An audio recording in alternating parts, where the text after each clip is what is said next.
everybody, Crista Cowan here with another episode of The Barefoot Genealogist. Today's topic is African American Research Challenges. Now, this is the second video in a series, so if you missed the first one, it was 2 weeks ago, and it was Beginning African American Research. So if you haven't watched that yet, I would encourage you to do that. If you're watching this on live stream, you'll see it somewhere down here along the bottom under the viewer. If you're watching this on YouTube, check the sidebar and see if you can't see it there. Today we're going to be talking about some of the challenges and some of the solutions for some of those challenges for African American research. I don't want to get too deep into it, but I've got several really great examples to share with you, so we're going to move very quickly. Hopefully you can watch this on replay, okay? The first, or the biggest challenge in African American research is, of course, that pre-1870 situation. So, before 1870, most blacks were not enumerated on the census unless they were free blacks. Free blacks were enumerated by name in both the 1850 and 1860 censuses. And so pay attention to whether or not your ancestor was free or enslaved, and then you'll know which direction to look. Now, of course, it's going to be easier if you understand the geography, but that's not always a strict rule either. Slaves were enumerated in separate slave schedules in the 1850 and 1860 censuses, and let me show you where you can access those. Those of you who know me know I'm a big fan of the card catalog. You hover over search and you go down to card catalog. Use this keyword field right here and just type in the word slave, and you'll actually end up seeing a whole bunch of records that we have. Looks like there's 42 databases here that fall into that category. What you're looking for specifically right now are these 1850 and 1860 slave schedules. Let me just show you what these look like so that you have kind of an idea of what we're talking about.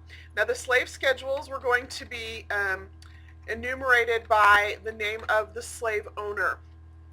And so if you don't know the name of the slave owner, a good rule of thumb is in the same geographical region that you can find them in 1870 and with the same last name.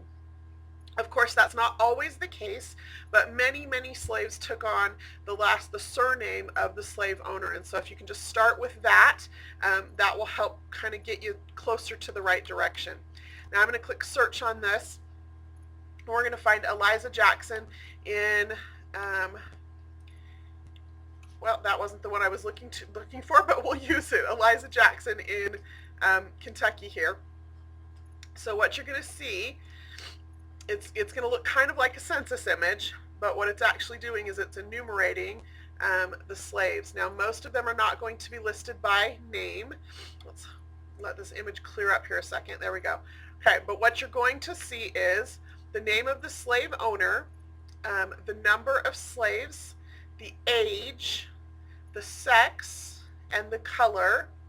And then there's some other fields here that will help you understand a little bit more about these people. You've got whether they were a fugitive from the state, the number manumitted, and then whether they were deaf and dumb, blind, insane, or idiotic. And every once in a while you'll find something in that column. Now again, these are just lists of slaves owned by this person, right? Not an actual listing of the names of the slaves themselves. And they're not always listed in family groups. Sometimes they're just listed by age of all of the slaves that were owned by that particular person. So it kind of, but the point, what you're looking for is you're looking to see, are there people with the same surname in the same location who owned slaves, so that you can start to narrow in on who might have been the slave owner prior to 1870. So those are the slave schedules. Again, if you just type slave into the card catalog, you'll see both the 1850 and 1860 slave schedules. Now, one of the other things that I would recommend is that you also use mortality schedules. Mortality schedules are this treasure trove that I think get far underused. Basically what they are is they are another part of the census, but they're a separate section. where anybody who died in that year is listed by name. And if the blacks died during that year, then they would also be listed. So let's just, again, here in the card catalog, we're going to type in mortality. You're going to see here that the U.S. Federal Census mortality schedules from 1880 to 1885. This particular database has 1.5 million names in it. So we're going to click on that. And again, we're looking for Jacksons who were living in Kentucky. And I want to look specifically, because I know what I'm looking for here.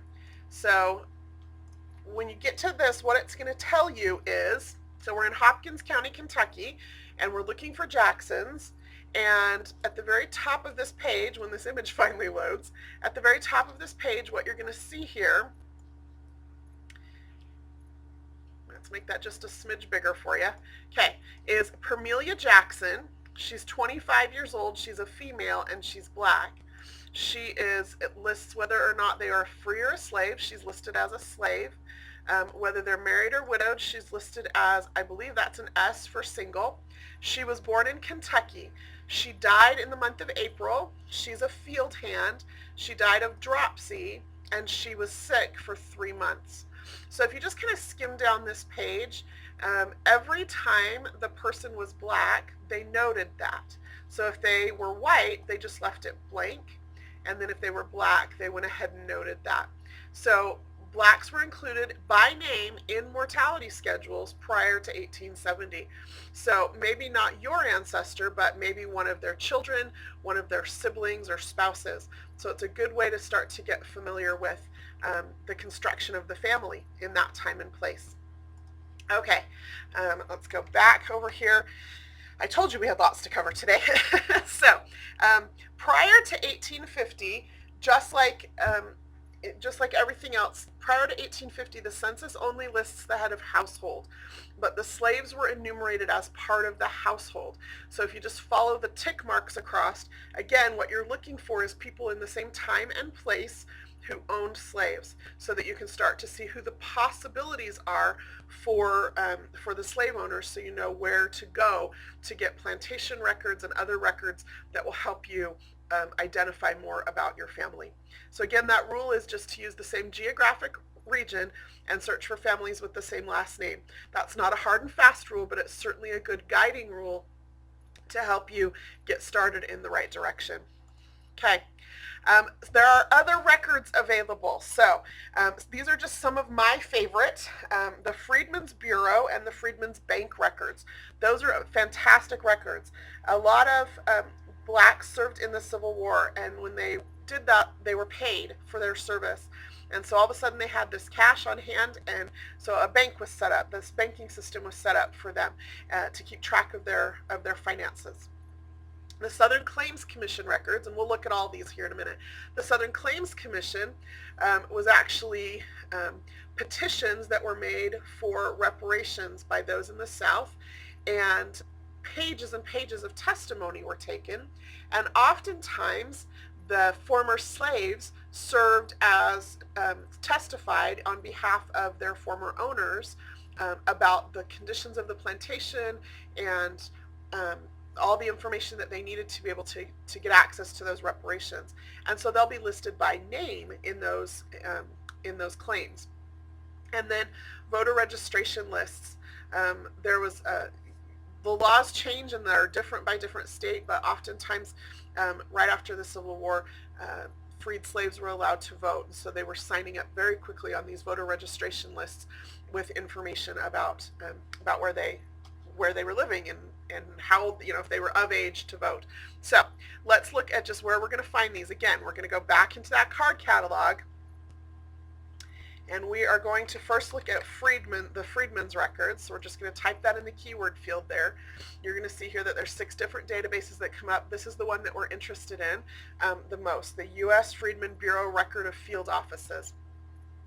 So if we come in here, you'll notice that there's no search by name, right? So these particular records have not been fully indexed yet, but you can browse them. What I would recommend before you do that is you just scroll down past that search box and read both the source information, right? And this one has a whole bunch of source information. So we took all these records and we put them into one database, and they all came from different collections from the National Archives. So you'll see here we've got information from the District of Columbia and Georgia, North Carolina, New Orleans, Florida, Virginia. Okay, you can just read through that so that you know if we even have the records for the right region. Okay, and then if you scroll down here, we give you a more complete description of what kinds of records you can expect to find in this database, what kinds of information would be included if you did find a record. So the best way to browse these records is to just come over here. You're going to browse by state, and then each state, of course, is going to have different record types. So you can come in here and say, you know, I'm interested in the claimant lists. I'm interested in those claimant lists for, you know, 1874. Then it will give you a list of those things. You come here, and then just like an old roll of microfilm, and if you've been doing genealogy for any amount of time, you remember these days, you just go image by image through this, and I always start at the beginning so that I can get a feel for what's in it, how it's organized, and you can do that image by image, and then once you have an idea of how it's organized, if it's organized alphabetically or regionally or by date, you can then just jump to a particular image to see what it is that you're interested in looking at. These records, like I said, they are a gold mine of information, and so it's worth spending some time with them, getting familiar with them and what they are. So that's the Freedmen's Bureau records. The second set of records here in this extra records selection I want to show you are the Southern Claims Commission records. And so again, if we just type Southern Claims into that keyword field, we're going to go here to this disallowed claims, because that's the one I want to look at right now. So again, we're going to be searching for this Miss Eliza Jackson, and she was living in Kentucky. See if it brings her up. Okay, what you're going to notice here is each record, when it shows it, it'll show the name, and then it says how many images are in the packet. So these records were packets of information and testimony and questions that they were asked as part of their claim. And you'll notice some of them are just a couple of pages long, and some of them, this one here, is 70 pages long. We tell you that because what's going to happen when you view the record is you're going to be taken to the first page of the file, which it's just the file folder, right? And so it lists, here's the name of the claimant, the office that it came out of, and if you've paid attention to how many images there are, then you know how many images you're going to have to scroll through to get all of the information. So again, go image by image to figure out what it is that you're looking at, and keep going. You're going to eventually find a list of testimonies or a list of witnesses to this person's particular claim. And oftentimes, like I mentioned, the former slaves were brought in to witness or to testify on behalf of their former owners about their property so that they could get reparations. So that's just great. This is just, I love these. I love these files. I've spent a lot of time with them and read through several of them. It's a great glimpse into history as well as useful for family history research. So that's that. Okay. And then the final thing on that extra records list are the voter registration lists. Again, just type the word voter into the keyword field there. It's going to give us a lot of censuses. There we go. Okay, voter registration.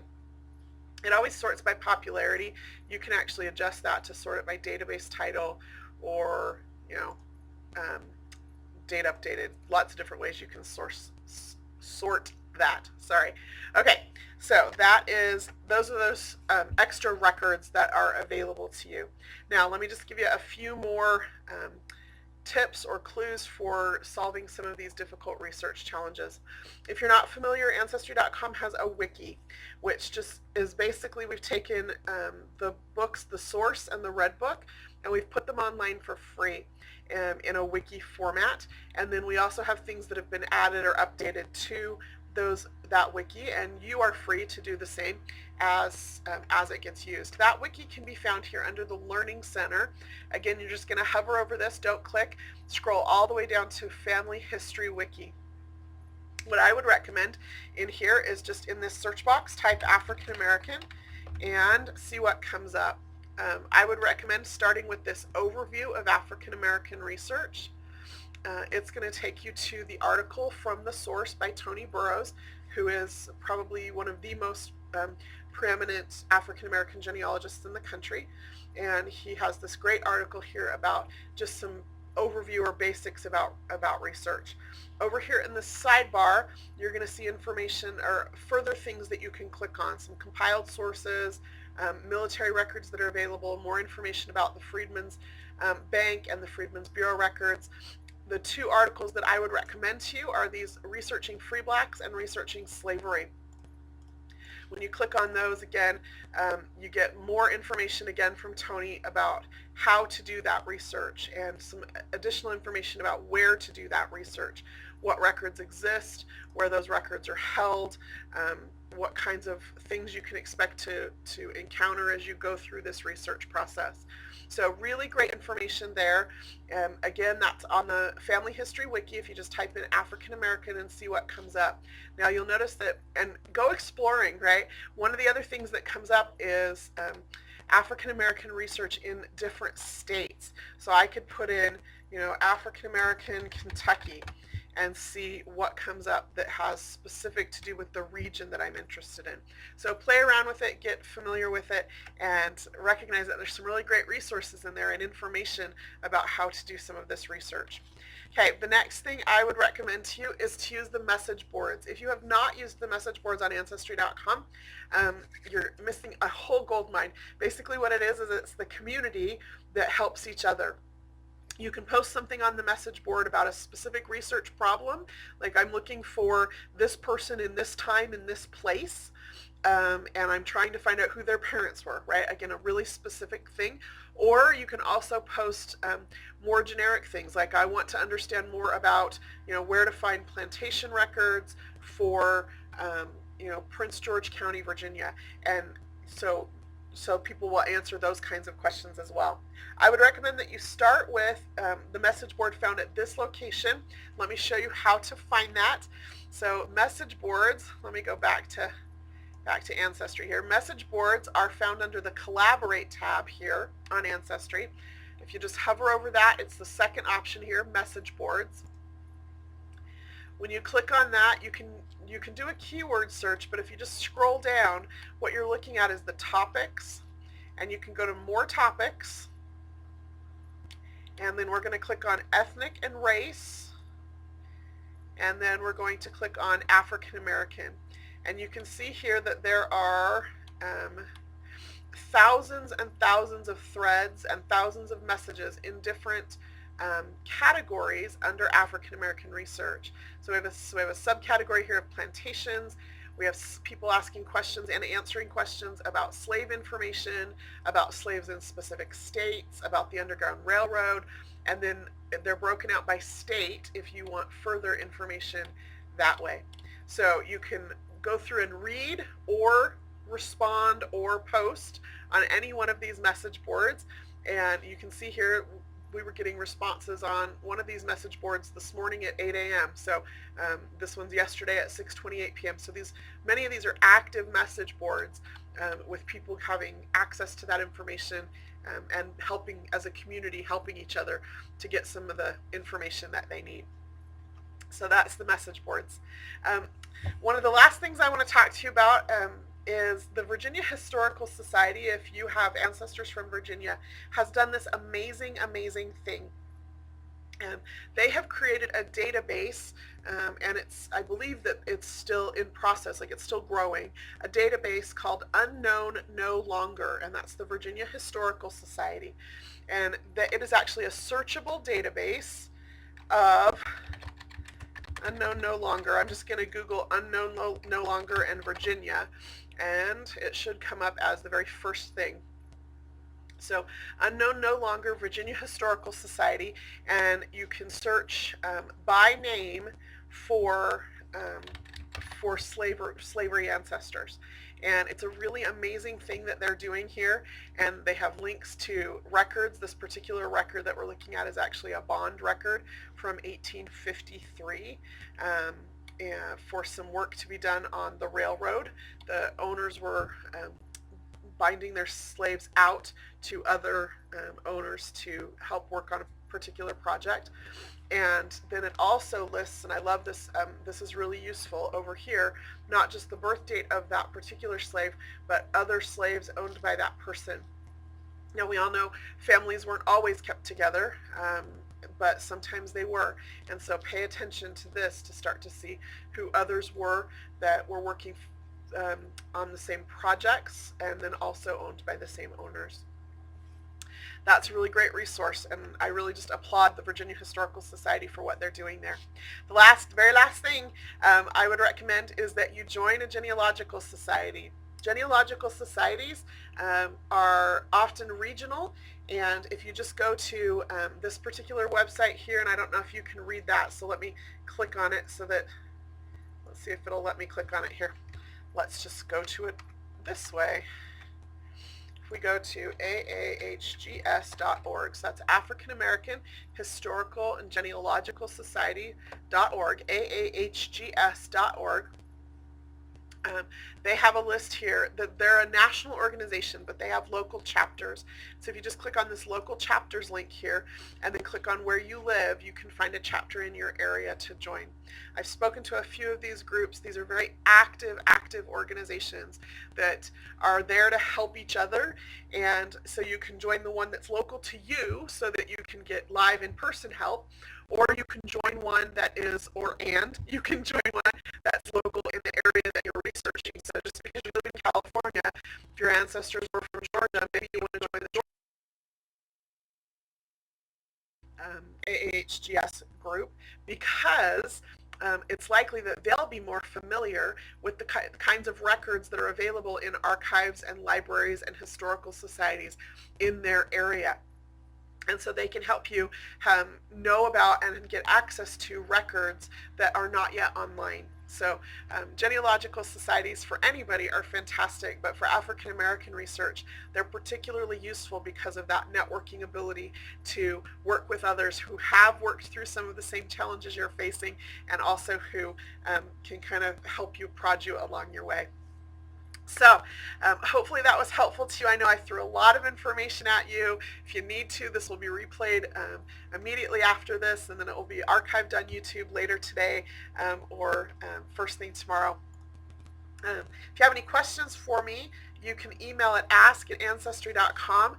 We are not able to respond to all of those emails because we get so many of them, but we do read through all of them, and it gives us an idea of the things that you're struggling with, the research challenges that you're facing, and it helps us to craft these presentations to provide you with resources and tips and tricks that will help you break through some of those brick walls. Until next time, this is Crista Cowan. I hope you have fun climbing your family tree, no matter which direction you're going.